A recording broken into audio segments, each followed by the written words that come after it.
Hello everyone, welcome back to my channel. I hope you all are doing good. So first part में हमने cash flow statement का basic overview देखा था और हमने ये फॉर्मेट बनाया था। इस फॉर्मेट में जो cash flow from operating activities के अंडर जो फर्स्ट चीज़ है that is your net profit before tax and extra ordinary items, right. तो हम सबसे पहले net profit before tax and extra ordinary items को निकालना सीखेंगे।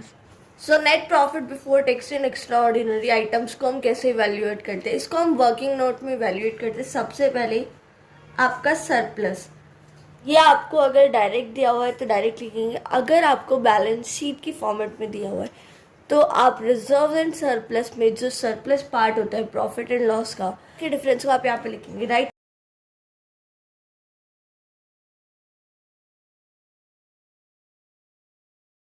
इसके बाद आप इसमें ऐड करेंगे डिविडेंड, योर प्रपोज्ड और final dividend paid during the year.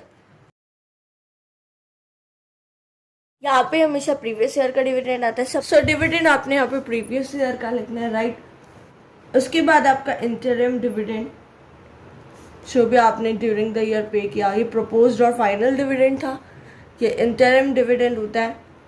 इसके बाद अगर आपने कोई प्रॉफिट को सपोज आपने ट्रांसफ़र किया है रिजर्व्स में या वर्कमैन कंपनसेशन रिजर्व या किसी भी रिजर्व में आपने ट्रांसफ़र किया है वो आप यहाँ पे ऐड करेंगे।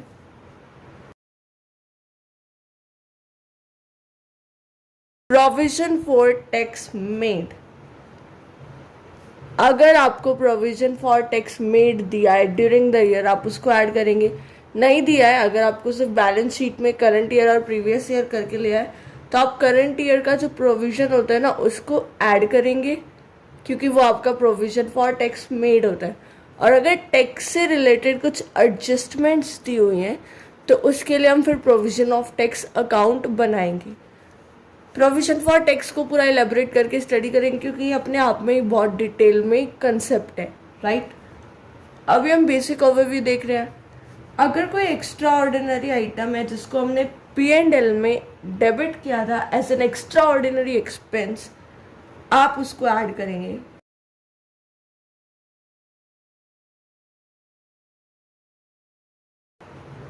एक्स्ट्रा ऑर्डिनरी एक्सपेंस से loss of goods due to fire, तो ये सारी चीज़ें आप ऐड करेंगे सरप्लस में और कुछ चीज़ें हम लेस करेंगे जैसे आपका इनकम टैक्स का रिफंड।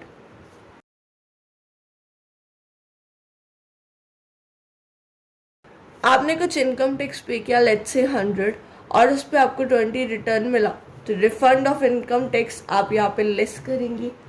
एंड अगर कोई एक्स्ट्रा ऑर्डिनरी आइटम है जो हमने एज एन इनकम क्रेडिट किया था आपके स्टेटमेंट ऑफ P&L में, उसको हम यहाँ पे लेस करेंगे जैसे insurance claim received on goods lost due to fire, जो गुड्स आपके फायर में ख़राब हुए थे उस पर इंश्योरेंस क्लेम मिला, वो आपका एक्स्ट्रा ऑर्डिनरी इनकम है, उसको आप यहाँ पे लेस करेंगे, राइट।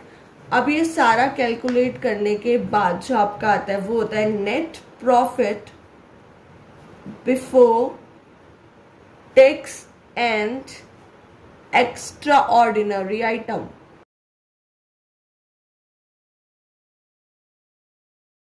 इसके हम बहुत सारे क्वेश्चन प्रैक्टिस करेंगे तो कंसेप्ट और क्लियर हो जाएगा। फॉर्मेट इसका यही होता है, हमेशा वर्किंग नोट में प्रिपेयर किया जाता है। अगर आपको नॉर्मल पर्टिकुलर्स या बैलेंस शीट की फॉर्म में ना देकर आपको सीधा स्टेटमेंट ऑफ P&L अकाउंट दे दिया और आपको उसमें से अगर रिजर्व्स एंड सरप्लस वाला पार्ट, तो फिर उसमें अलग से तो होता नहीं है। सो उस केस में आप प्रॉफिट आफ्टर टैक्स लेंगे या सरप्लस की जगह, रेस्ट आपका सेम रहे। यही सारी चीज़ें ऐड करनी है और यही सारी चीज़ें आपको लेस करनी है। आपका आ जाएगा net profit before tax and extra ordinary items, right. So आप एक क्वेश्चन प्रैक्टिस करते हैं जिससे आपके प्रैक्टिकली कॉन्सेप्ट्स जो है वो काफ़ी क्लियर हो जाए और आपको आइडिया हो जाए कि आपको सॉल्व कैसे करना है, राइट।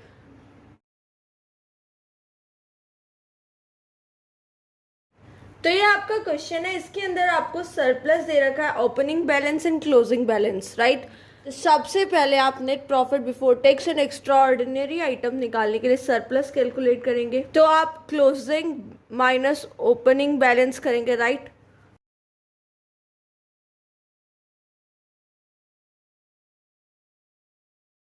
सो आपकी स्टेटमेंट होगी प्रॉफिट फॉर द ईयर, यहाँ पे आप सरप्लस का क्लोजिंग माइनस ओपनिंग बैलेंस लिखेंगे। क्लोजिंग बैलेंस है आपका 1,18,000, ओपनिंग बैलेंस है 50,000, जो आपका प्रॉफिट फॉर द ईयर आएगा वो आएगा 68,000, right.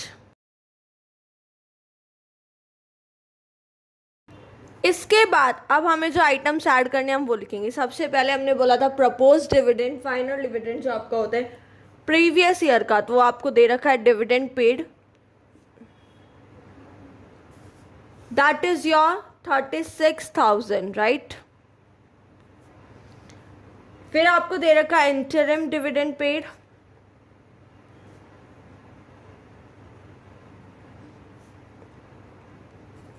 That is your 45,000। After that आपने कुछ प्रॉफिट का पार्ट को रिजर्व में ट्रांसफर किया, वो भी आप ऐड करेंगे, transfer to reserve, that is your 50,000। And after that provision made for tax, that is your 75,000। उसके बाद आपको यहाँ पे दिया हुआ loss on inventory due to fire. तो हमने बोला था जो आपके एक्स्ट्रा ऑर्डिनरी एक्सपेंसेस होते हैं आप उन्हें ऐड करेंगे। तो ये जो लॉस वाला ये भी आपका एक्स्ट्रा ऑर्डिनरी एक्सपेंस है। तो loss of inventory due to fire, इन सबको ऐड करेंगे तो आपका आएगा 3,74,000, राइट।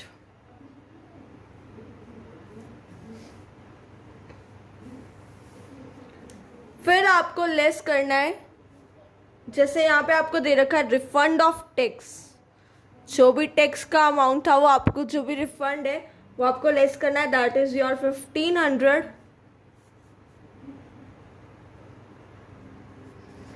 और उसके बाद हमने बोला था कि जो आपके एक्स्ट्रा ऑर्डिनरी इनकम है उसको भी आप लेस करते हैं। तो यहाँ पे आपको दे रखा है insurance claim received on above loss, जो भी आपका अबव लॉस हुआ इन्वेंट्री का फायर की वजह से, उस पे जो आपको इंश्योरेंस क्लेम रिसीव्ड हो आप उसको भी लेस करेंगे। So insurance claim received 50,000, right.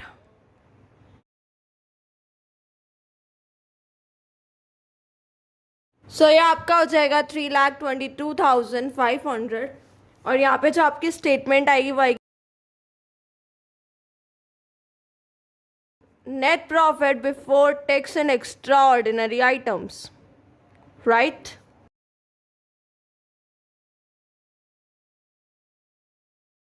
तो बच्चे ये तो आपका net profit before tax and extra ordinary items calculate करने का तरीका हो गया। ये तो आपको पर्टिकुलर्स के फॉर्म में, बट अगर सपोज आपको क्वेश्चन स्टेटमेंट फॉर्म में ना देकर या फिर आपको टेबुलर फॉर्म में दे दें या बैलेंस शीट के फॉर्मेट में दे दें, तो उस केस में आपको सिर्फ ये ध्यान में रखना है कि जो आपका डिविडेंड पेड है वो प्रीवियस ईयर का आता है हमेशा।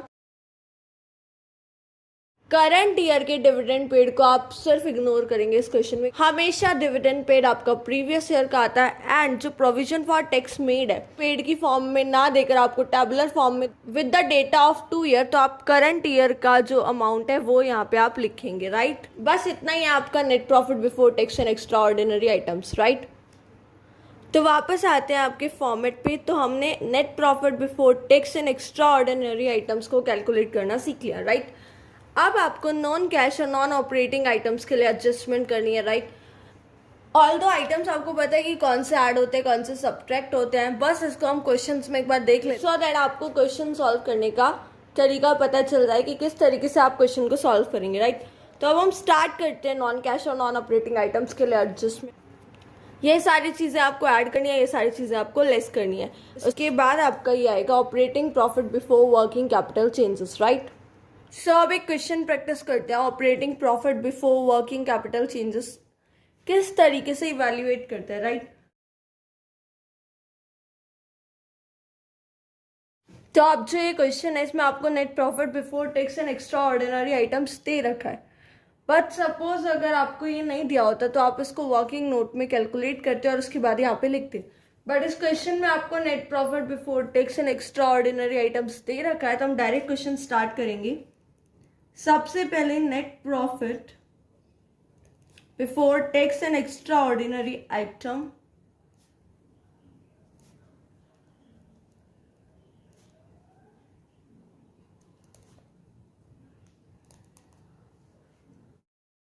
तो आपका अमाउंट है कितना, 2,23,500, राइट। अब इसके बाद आप ऐड करेंगे नॉन कैश और नॉन ऑपरेटिंग एक्सपेंसेस को और लेस करेंगे नॉन कैश या नॉन ऑपरेटिंग इनकम को, राइट। तो ऐड में आपका होगा सबसे पहले तो डेप्रिसिएशन,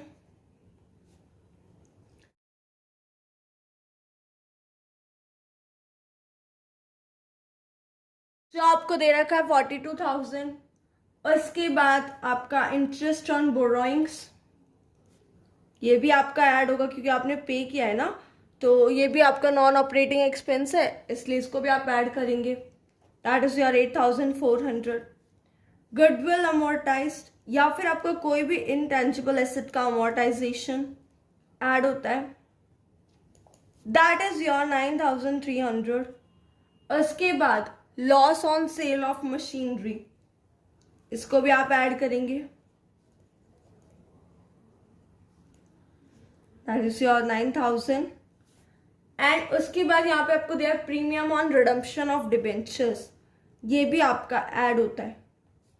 ये सारी चीजें जब हमने फॉर्मेट वाली चीज पढ़ी थी फर्स्ट पार्ट में, वहां पे आपको गिवन है, तो जिन्होंने अभी तक फर्स्ट पार्ट नहीं देखा है वो पहले वो वीडियो देख कर आए, सो एज कंसेप्चुअल क्लैरिटी से पता चल जाए कि हम कर क्या रहे हैं। नहीं तो आप डायरेक्ट पार्ट 2 देख रहे हो और जिसको पता ही नहीं है कि फॉर्मेट क्या होता है, फॉर्मेट किस तरीके से प्रिपेयर करते, तो फिर उस केस में कुछ समझ नहीं आने वाला है। इसलिए पहले आप पार्ट 1 जाके देखिएगा, लिंक डिस्क्रिप्शन बॉक्स में है।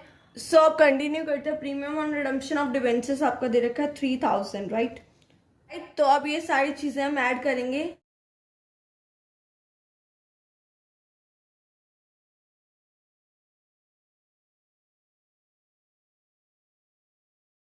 तो ऐड करने के बाद आपका आएगा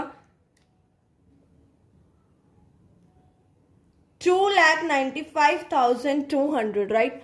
अब हम इसमें कुछ आइटम्स को जो आपके नॉन कैश और नॉन ऑपरेटिंग है उनको हम लेस करेंगे। सो यहाँ पे आपको दिया हुआ है interest and dividend received on investments and gain on sale of investments, तो ये दोनों चीज भी आपकी लेस होंगी।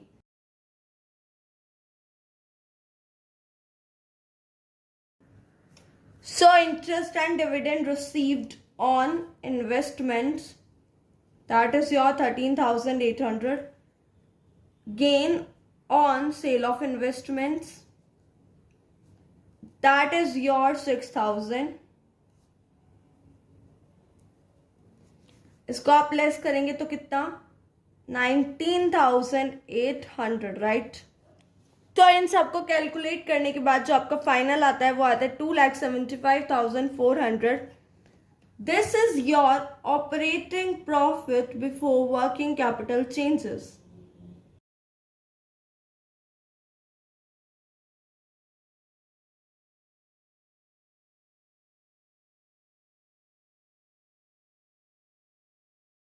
सो इस तरीके से आपका operating profit before working capital changes calculate होता है। सबसे पहले net profit before tax and extra ordinary item, अगर ये गिवन है तो डायरेक्ट लिख दो, नहीं गिवन है तो वर्किंग नोट में कैलकुलेट करना पड़ता है। फिर उसके बाद कुछ आइटम्स को ऐड और लेस करेंगे, जो आपने फॉर्मेट के अकॉर्डिंग पढ़े थे उनको कैलकुलेट करेंगे, और फाइनली आपका जो स्टेटमेंट होता है या फिर जो कैलकुलेट होता है वो ये होता है operating profit before working capital changes. तो अब हमने net profit before tax and extra ordinary items, operating profit before working capital changes तक कैलकुलेट कर दिया। उसके बाद जो आपका नेक्स्ट पार्ट आता है वो आता है करंट लाइबिलिटीज और करंट एसेट्स के एडजस्टमेंट, राइट। ये हमने सीखा था कि अगर करंट लाइबिलिटीज इंक्रीज और करंट एसेट्स डिक्रीज होंगे तो आप ऐड करेंगे, और करंट एसेट्स इंक्रीज और करंट लाइबिलिटी डिक्रीज होंगी तो लेस करेंगे, राइट। तो वर्किंग कैपिटल चेंजेस के बाद आपको करंट एसेट्स और करंट लाइबिलिटीज की एडजस्टमेंट करनी है। उसके बाद आपका जो कैलकुलेट होके आता है वो होता है कैश जनरेशन फ्रॉम ऑपरेशंस। उसके बाद जो आपका कैलकुलेट होके आता है वो होता है cash generation from operations, right.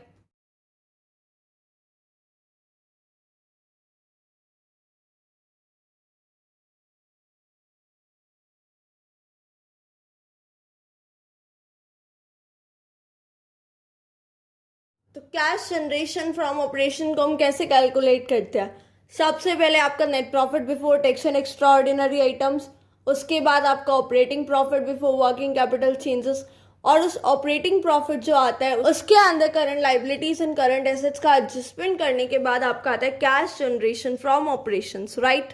So इसको और बेटर तरीके से समझने के लिए एक क्वेश्चन देखते हैं। सो ये जो आपका क्वेश्चन है इसके अंदर ना आपको ओपनिंग बैलेंस और क्लोजिंग बैलेंस इस तरीके से टेबुलर फॉर्म में दिया, पर्टिकुलर्स डायरेक्ट नहीं दिए हुए। तो इस केस में क्या करते हैं, देखो। सो हमारा सबसे पहला आइटम होता है net profit before tax and extra ordinary items, right.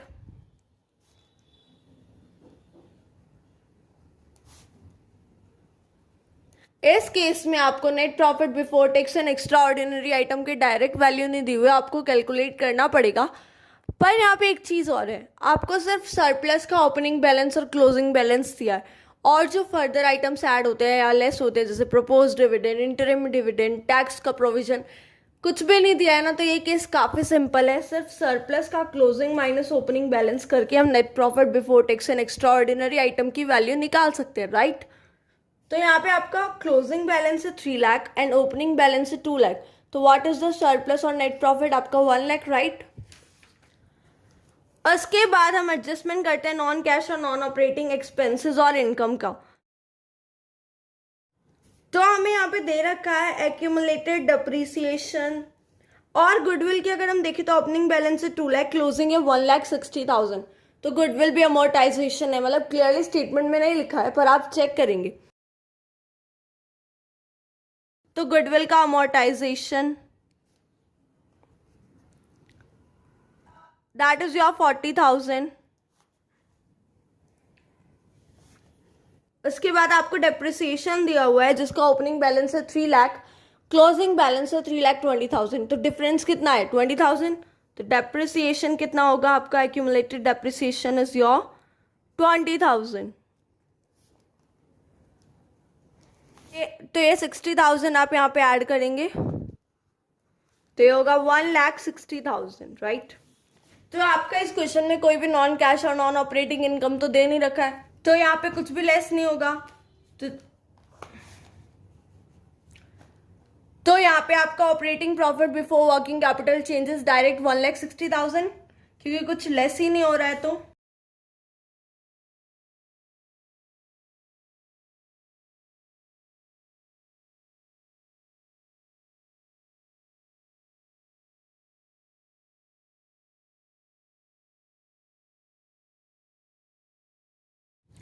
अब इसके बाद हम करंट एसेट्स और करंट लाइबिलिटीज की एडजस्टमेंट करेंगे। ऐड कब करते हैं, जब करंट लाइबिलिटीज इंक्रीज होती है या करंट एसेट्स डिक्रीज होते हैं। तो यहाँ पे इस क्वेश्चन में आपकी करंट लाइबिलिटीज क्या है और करंट एसेट्स क्या है, सबसे पहले हम उसको अलग अलग करेंगे, डिफ्रेंशिएट करेंगे। सो यहाँ पे करंट एसेट्स में आपके इन्वेंट्रीज है, प्रीपेड इंश्योरेंस है, बिल रिसीवेबल है, और करंट लाइबिलिटीज में सिर्फ आउटस्टैंडिंग रेंट है। तो यहाँ पे आपकी करंट लाइबिलिटी सिर्फ एक ही आउटस्टैंडिंग रेंट, देखते हैं ये इंक्रीज हो रहा है डिक्रीज। ओपनिंग था 16,000, क्लोजिंग है 40,000, तो क्या हो रहा है, इंक्रीज हो रहा है। तो ये इंक्रीज हो रहा है तो ऐड कर देंगे आउटस्टैंडिंग रेंट। कितना इंक्रीज हो रहा है, पहले 16,000 था 40,000 है, 24,000 से। उसके बाद आपके current assets, bill receivable increase हो रहा है, स्टॉक भी इंक्रीज हो रहा है, बट प्रीपेड इंश्योरेंस डिक्रीज हो रहा है। तो प्रीपेड इंश्योरेंस कम हो रहा है तो इसको भी ऐड करेंगे, दैट इज योर 2,000। तो 26,000 आप ऐड कर देंगे तो ये आपका आएगा 1,86,000। अब इसके बाद हम लेस करेंगे करंट एसेट्स का बढ़ना या करंट लाइबिलिटीज का कम होना। और कोई करंट लाइबिलिटीज तो है नहीं, दो करंट एसेट्स जो बढ़ रहे हैं जिनको हम लेस कर देंगे।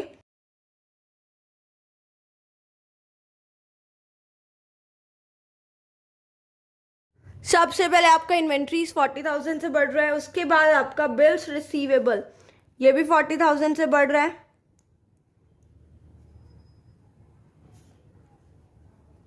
तो 80,000 आप यहाँ पे लेस कर देंगे तो ये आपका आएगा 1,06,000।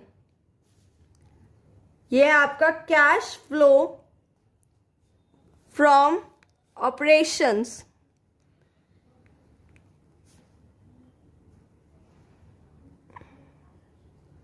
ये आपका कैश फ्लो फ्रॉम ऑपरेशंस और cash flow from operating activity. इसके बाद ना बस एक छोटी सी चीज है, अगर आपका टैक्स पेड यहाँ पे दे नहीं रखा है, बट अगर किसी क्वेश्चन में दे रखा है टैक्स पेड, तो आप उस टैक्स पेड को लेस करेंगे। यहाँ पे दे नहीं रखा है आपको। एक चीज और, जब हमने net profit before tax and extra ordinary item निकाला था और हमने यहाँ पे loss of inventory due to fire को ऐड किया being an extra ordinary expense, और इंश्योरेंस क्लेम को रिसीव्ड को लेस किया being an extra ordinary income, right. एक चीज ध्यान में रखनी है, अगर किसी क्वेश्चन में ऐसा दे रखा है, सपोज जो अभी हमने लास्ट क्वेश्चन प्रैक्टिस किया है cash flow from operating activities का, उसमें अगर ऐसा केस दिया होता तो ये चीजें आप सेम करते, net profit before tax and extra ordinary item निकालते वक्त इसको ऐड और इसको लेस।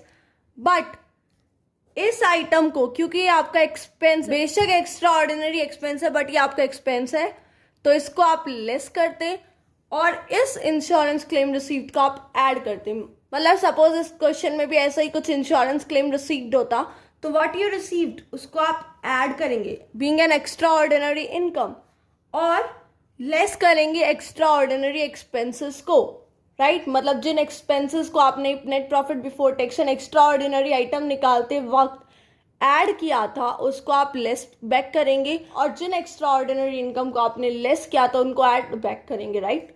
तो यहाँ पे आपका cash flow from operating activity इस तरीके से कैलकुलेट करते हैं और यहाँ पे होता है खत्म। इसके बाद आपके दो टॉपिक्स है, प्रोविजन फॉर टैक्स अकाउंट और फिक्स्ड एसेट अकाउंट। उन दो टॉपिक्स को भी इसी वीडियो में खत्म करेंगे। बहुत ही माइनर से टॉपिक है, बस उनकी ज़रूरत इसलिए होती है कि सपोज आपको एडजस्टमेंट दी रखी है या फिर आपको प्रोविजन फॉर टैक्स पेड दिया हुआ है, मेड दिया हुआ है, आपको दूसरा कैलकुलेट करना है, तो वो किस तरीके से करेंगे। बहुत सारे क्वेश्चंस प्रैक्टिस भी करेंगे, बट अभी हम सिर्फ पहले टॉपिक समझ रहे हैं। हर वीडियो जो लास्ट पार्ट होगा आपका इस चैप्टर का, उसके अंदर आपके हर टाइप के क्वेश्चंस प्रैक्टिस करेंगे, एडजस्टमेंट वाले, विदाउट एडजस्टमेंट वाले। Okay, so no need to worry. Provision for tax account start करते, राइट।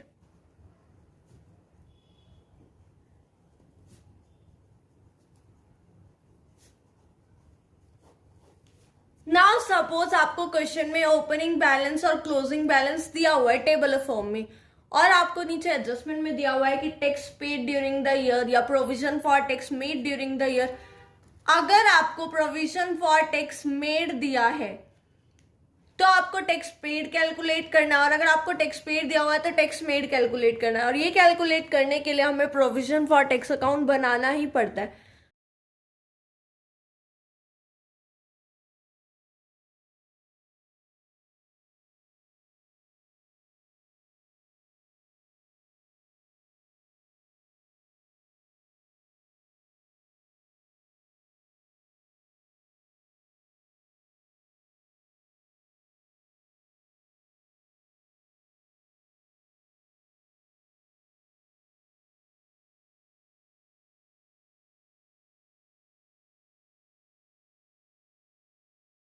अब ये ना एक लाइबिलिटी अकाउंट है, तो जब भी हम लाइबिलिटी अकाउंट बनाते हैं तो हमारा ओपनिंग बैलेंस क्रेडिट साइड आता है और क्लोजिंग बैलेंस लेफ्ट साइड, मतलब डेबिट साइड। तो यहाँ पे आप लिखेंगे बाय बैलेंस ब्रॉट डाउन, यहाँ पे लिखेंगे टू बैलेंस कैरिड डाउन, ठीक है। उसके बाद जो आपका प्रोविजन फॉर टैक्स मेड होता है, जो मेड वाला पार्ट आता है वो आपका आता है यहाँ पे, और जो पेड आता है वो यहाँ पे आता है, ठीक है। पेड और मेड, मेड गिवन है तो यहाँ, पेड गिवन है तो यहाँ पे दूसरे वाला अपने आप बैलेंसिंग फिगर से निकल जाएगा, राइट। तो ये तो सिंपल सा आपका provision for tax account, right. So let's say आपका एक क्वेश्चन है जिसमें आपका ओपनिंग बैलेंस जो है वो है 50,000 एंड क्लोजिंग बैलेंस आपको दिया हुआ है 75,000, राइट। और प्रोविजन फॉर टैक्स मेड आपका है 65,000, राइट। तो आपको निकालना है टैक्स पेड कितना है, ठीक है।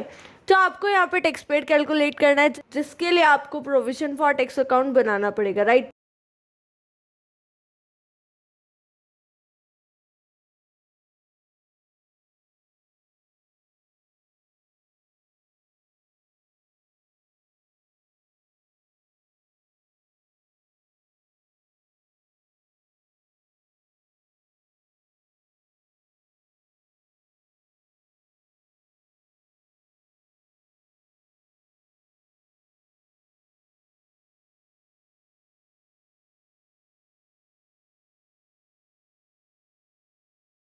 तो ये आपका प्रोविजन फॉर टैक्स अकाउंट का फॉर्मेट है। यहाँ पे ओपनिंग बैलेंस, यहाँ क्लोजिंग बैलेंस। तो ओपनिंग बैलेंस है by balance brought down, that is your 50,000। उसके बाद यहाँ पे to balance carried down, that is your 75,000। आपको tax made during the year दिया, तो टैक्स मेड यहाँ पे आता है। So provision for tax made,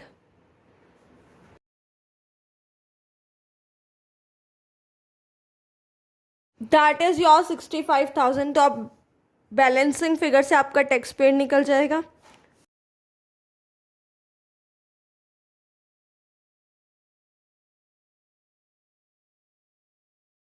सो यहाँ पे आपका टैक्स पेड आ रहा है 40,000, राइट। सो ऐसे प्रोविजन फॉर टैक्स अकाउंट बना के हम टैक्स मेड या टैक्स पेड कैलकुलेट कर सकते हैं। अब ये जो आपका टैक्स पेड है, इसको आप लेस करेंगे after cash flow from operations जो कैलकुलेट किया था, उसके बाद इसको हम लेस करते हैं। और जो ये टैक्स मेड है, इसको हम net profit before tax and extra ordinary items निकालते वक्त ऐड करते हैं, राइट। तो ये तो हो गया आपका प्रोविजन फॉर टैक्स अकाउंट यहाँ पे ख़त्म। इसके बाद जो आपका फिक्स्ड एसेट अकाउंट है, उसको हम जब इन्वेस्टिंग एक्टिविटी के क्वेश्चंस प्रैक्टिस करेंगे तब सीखेंगे, क्योंकि फिक्स्ड एसेट का अकाउंट का रोल इन्वेस्टिंग एक्टिविटीज़ के लिए ही होता है, सेल परचेज निकालने के। तो यहाँ पे आपका फर्स्ट पार्ट जो cash flow from operating activity है, ये खत्म होता है। कोई भी डाउट होता है किसी भी टॉपिक में कमेंट सेक्शन में बता दीजिए। और please do like share and subscribe my channel. Thank you and have a nice day.